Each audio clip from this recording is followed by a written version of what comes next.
Hi hello बच्चों, काफ़ी दिनों के बाद हमने आपकी क्लास को एक दिमाग में बात आई कि कैसे आप तक ज़्यादा थॉट्स की डिलीवरी करी जाए। फिज़िकल क्लासेस स्टार्ट हो गई थी। फिज़िकल क्लासेस में आप लोगों को मैटर डिलीवर किया जा रहा था, लेकिन मैं फिर एक बार सोचा कि क्यों न क्यों चलो इस माध्यम से कुछ एक रिएक्शन है जिसको हम आज आपको डिलीवरी करेंगे। भी मैं बेंजीन और उसकी रिएक्शंस कैसे होती हैं, इलेक्ट्रोफिलिक सब्स्टिट्यूशन रिएक्शंस का आज डिस्कशन करेंगे। थोड़ा सा टॉपिक बड़ा है लेकिन उसे समझ में आ जाएगा। जैसे मैं लिखूं कि बेंजीन क्या होता है, तो नॉर्मल सा कंसेप्ट है कि बेंजीन एक 6 कॉर्नर का बराबर बराबर एंगल पे जिनकी बॉन्ड होती है उनकी बॉन्ड लेंथ भी बराबर होती है, जिनमें 3 बार डबल बॉन्ड होता है और हर कार्बन पर एक H होता है। बस इतना अभी मोटा मोटा सीखिए, बाकी भी बेंजीन के बारे में बहुत कुछ है। This is called benzene. ये बेंजीन है हमारे पास, और इस बेंजीन में इसका जो फॉर्मूला है that will be C6H6, that will be C6H6।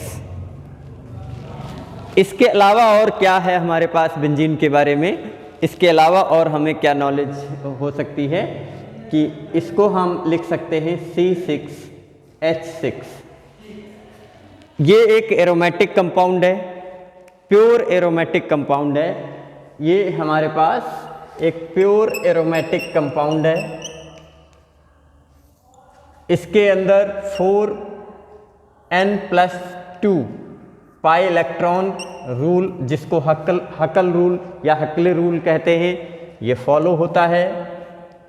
ये स्ट्रक्चर प्लेनर होता है, ये स्ट्रक्चर साइक्लिक होता है। मीन्स एरोमेटिक होने के लिए जितने भी रूल हैं वह सब बेंजीन फॉलो करता है। और सबसे इम्पोर्टेंट जो हम डिस्कस करने वाले हैं आज, मैं आपको बताने वाला हूं कि बेंजीन जो इसकी बॉन्ड है, ये सारी बॉन्ड इसके पाई इलेक्ट्रॉन डीलोकलाइज्ड होते हैं। डीलोकलाइज्ड पाई इलेक्ट्रॉन इसके अंदर पाए जाते हैं। Means electrons must be peripheral. Means ये जो इलेक्ट्रॉन्स हैं, इसी का अगर दूसरा स्ट्रक्चर आप बनाएं तो बेंजीन कई जगहों पे आपको इस तरह से लिखी मिलती है। This is also right because the electrons means 6 pi electrons are there but all the electrons are delocalised.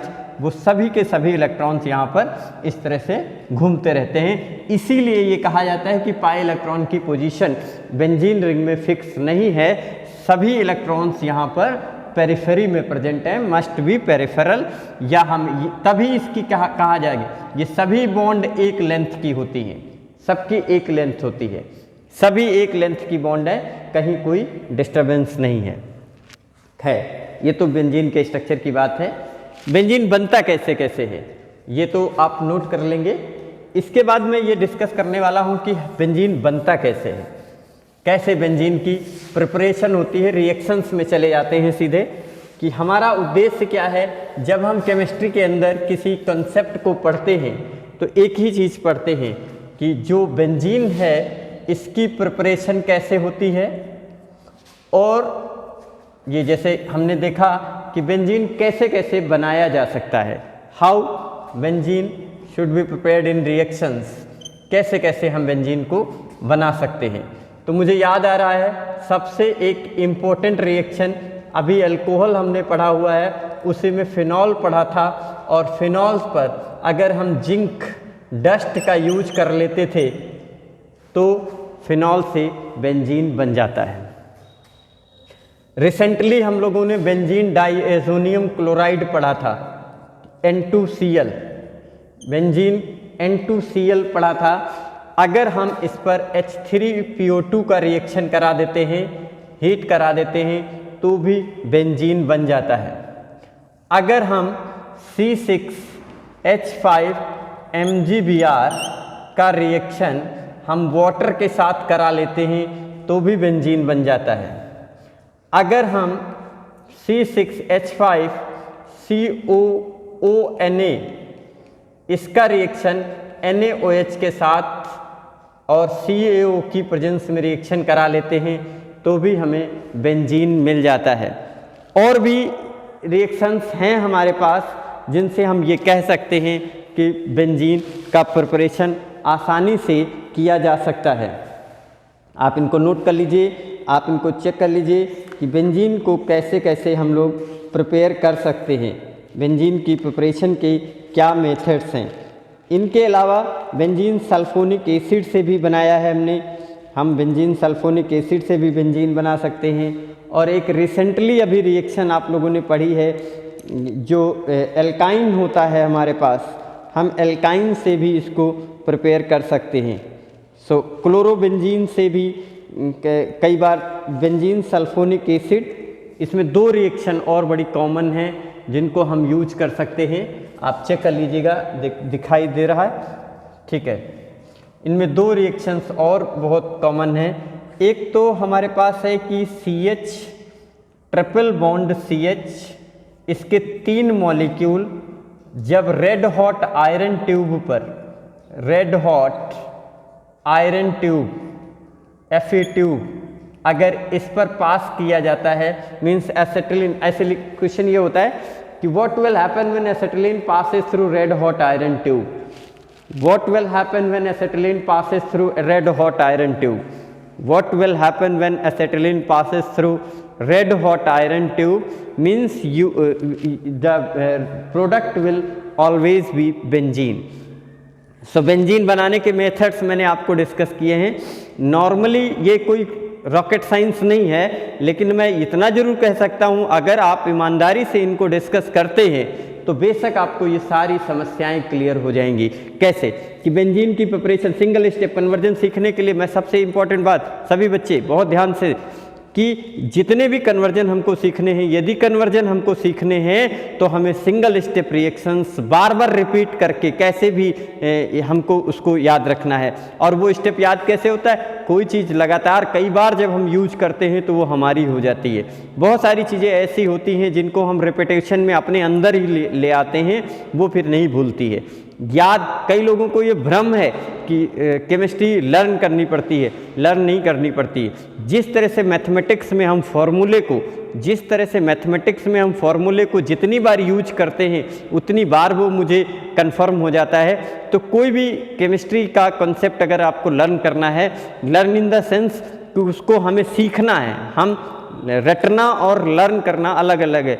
अगर मुझे सीखना है कॉन्सेप्ट तो उस कॉन्सेप्ट को कई बार यूज करके सीखिए, कई बार उसे यूज करिए, कई बार उस कॉन्सेप्ट को लगाइए, आपको वो कॉन्सेप्ट लर्न हो जाएगा। मीन्स आपको सीख जाएंगे उसे, रटना नहीं है, सीखना है। और सीखने के लिए हम उस कॉन्सेप्ट को बार बार यूज करते हैं। मैंने कहा ना कि बेंजीन की प्रिपरेशन के क्या क्या तरीके हो सकते हैं। आपने कहा फिनॉल से बना सकते हैं, आपने कहा हम सोडियम बेंजोएट से बना सकते हैं, हम गिरगनार रिजेंट से बना सकते हैं, हम एसिटिलीन गैस को रेड हॉट आयरन ट्यूब पे पास करके बना सकते हैं, और बेंजीन डाइजोनियम क्लोराइड पर H3PO2 मेटाफॉस्फोरिक एसिड का यूज करके हम बना सकते हैं। एक और है हमारे पास बेंजीन सल्फोनिक एसिड से भी बना सकते हैं, और बेंजीन सल्फोनिक एसिड पर सोडियम हाइड्रोक्साइड का फ्यूजन करा करके हम बेंजीन का प्रिपरेशन कर सकते हैं। अब जो सवाल जिस लिए इस क्लास को हमने कंटिन्यूएशन में किया है कि ये क्या है, बेंजीन कैसे रिएक्शन करती है, उस पे डिस्कशन है कि हम अगली जो हमने तरीका सिखाने का प्रयास किया, आप चेक करिए, मैं बेंजीन से और क्या क्या बना सकता हूँ। यही मेरा कंसेप्ट है, यही हमारा कन्वर्जन का कंसेप्ट है। कन्वर्जन का कंसेप्ट क्या है कि पूरी ऑर्गेनिक केमिस्ट्री के अंदर हर कंपाउंड को टारगेट करिए और उस कंपाउंड को कैसे प्रिपेयर किया जा सकता है और उससे क्या प्रिपेयर किया जा सकता है, इस पे आप फोकस करिए। कन्वर्जन आपके, सभी कन्वर्जन आपके, जितने भी सिंगल स्टेप की रिएक्शंस हैं उनको आप बार बार यूज करके, जैसे मैंने ये लिख दिया कि बेंजीन कैसे प्रिपेयर किया जाता है, छः कि क्या याद नहीं होते, इनको हम थोड़ा सा मेमोराइज करते हैं कि क्या क्या कर सकते हैं, कौन कौन चीज़ कहाँ डाल सकते हैं, कैसे हम कॉन्सेप्ट को डिलीवर कर सकते हैं। प्यारे दोस्तों, आ जाएगा। आइए बेंजीन से क्या क्या हो सकता है, बेंजीन पे हम लोग क्या क्या कर सकते हैं। तो सबसे पहली एक नॉर्मल सी रिएक्शन है कि बेंजीन को हम इलेक्ट्रोफिलिक सब्स्टिट्यूशन रिएक्शन के तहत, एक ध्यान रखिएगा, बेंजीन से डायरेक्टली हम सब्स्टिट्यूटेड प्रोडक्ट इलेक्ट्रोफाइल ला सकते हैं। एक इलेक्ट्रोफिलिक सब्स्टिट्यूशन रिएक्शन पे वीडियोस पड़े होंगे, आप उनको चेक कर सकते हैं। जो इलेक्ट्रोफिलिक सब्स्टिट्यूशन रिएक्शन है वो क्या होती है, ये एरोमेटिक कंपाउंड की स्पेशल रिएक्शन है। एरोमेटिक यदि है कंपाउंड तो वह इलेक्ट्रोफिलिक सब्स्टिट्यूशन रिएक्शन को परफॉर्म करेगा। इलेक्ट्रोफिलिक सब्स्टिट्यूशन रिएक्शंस जो भी है, इलेक्ट्रोफिलिक सब्स्टिट्यूशन रिएक्शन, आप इसको ऐसे भी सीख सकते हैं। इलेक्ट्रोफिलिक सब्स्टिट्यूशन रिएक्शन का जो मैकेनिज्म है वो 3 स्टेप में ख़त्म होता है, वो formation of electrophile, attack of electrophile and deprotonation. Formation of electrophile, attack of electrophile and deprotonation. So this is electrophilic substitution reaction and this is और क्या कर सकते हैं हम लोग। सो इन ये जो सब्स्टिट्यूटेड प्रोडक्ट है हमारा, यहाँ जो ई है वो ई क्या क्या हो सकता है, वो ई क्या क्या हो सकता है, ये आप लोगों को शायद दिखने में कुछ प्रॉब्लम हो इसमें। सो चेक कर लीजिए, इसको हम हटा देते हैं ऊपर वाली लाइन को, क्योंकि मुझे भी दिख रहा है, कैमरा शायद इसको देख नहीं पा रहा है। सो ये यहाँ पर ई सब्स्टिट्यूटेड प्रोडक्ट ई है और ई एस आर क्या है, इलेक्ट्रोफिलिक सब्स्टिट्यूशन रिएक्शन। तो ई एस आर क्या क्या हो सकती है, मीन्स ये जो ई हो सकता है वो क्या क्या हो सकता है, ये ई क्या हो सकता है जरा चेक कर लीजिए। ई हमारे पास CH3 हो सकता है, ई हमारे या Cl हो सकता है, ई हमारे पास Br हो सकता है, ई हमारे पास NO2 हो सकता है, ई हमारे पास COCH3 हो सकता है। ये सारे ई हो सकते हैं, इतने सारे ई हो सकते हैं, इनके अलावा भी हो सकते हैं, ये हमारे ई हो सकते हैं। एक SO3H भी हमारे पास हो सकता है जो ई की जगह पर आ सकता है। मतलब उतने टाइप के इलेक्ट्रोफिलिक सब्स्टिट्यूशन रिएक्शंस होते हैं बेंजीन के द्वारा। बेंजीन के द्वारा आपने देखा होगा इसमें गैमेक्सीन बनाया जा सकता है, गैमेक्सीन की प्रिपरेशन की जा सकती है। गैमेक्सीन क्या होता है, C6H6Cl6, ठीक है। ये बेंजीन पे डायरेक्ट रिएक्शन करके हम लोग बेंजीन से इसको बना सकते हैं।